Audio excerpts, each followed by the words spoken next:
With us. In a show of support for Libya's National Transitional Council, the UN Security Council has approved a new resolution. Among the promised support is the easing of sanctions and the unfreezing of assets. For more on this story, let's cross live to our correspondent, Gayana Chichikan, who is in Washington for us.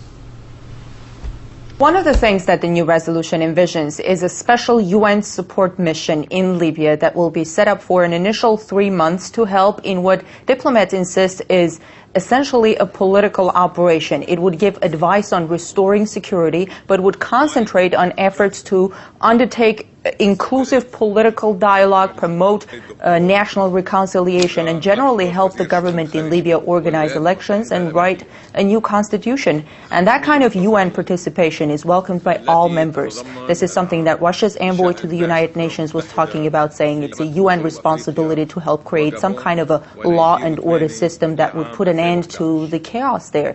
As a result of the failure to properly implement the previous UN resolution aiming at protecting civilians, the country found itself in a full-scale civil war with civilians suffering most. Also, the resolution expresses the Security Council's determination to lift the no-fly zone over the Libyan airspace in the very near future. Well, that's a provision put forward by Russia and a provision that received the support of all members. Take a listen. In Libya, by channeling the situation into political diplomatic plane, it's important the Council considers lifting the no-fly zone over Libya, particularly as this no-fly zone is being violated arbitrarily. Now, in view of the new reality on the ground, maintaining the no-fly zone no longer makes sense. Its lifting must be part of the international community's efforts to address the aftermath of the Libyan crisis. The resolution would also ease economic sanctions imposed on Libya and make sure tens of billions of dollars of assets frozen by the Security Council in February and March are soon available to and for the benefit of the people of Libya. General Assembly on Friday gave Libya's UN seat to the National Transitional Council, which toppled Muammar Gaddafi. Although not yet controlling the whole of Libya, the rebels will nevertheless represent their country at the UN General Assembly next week.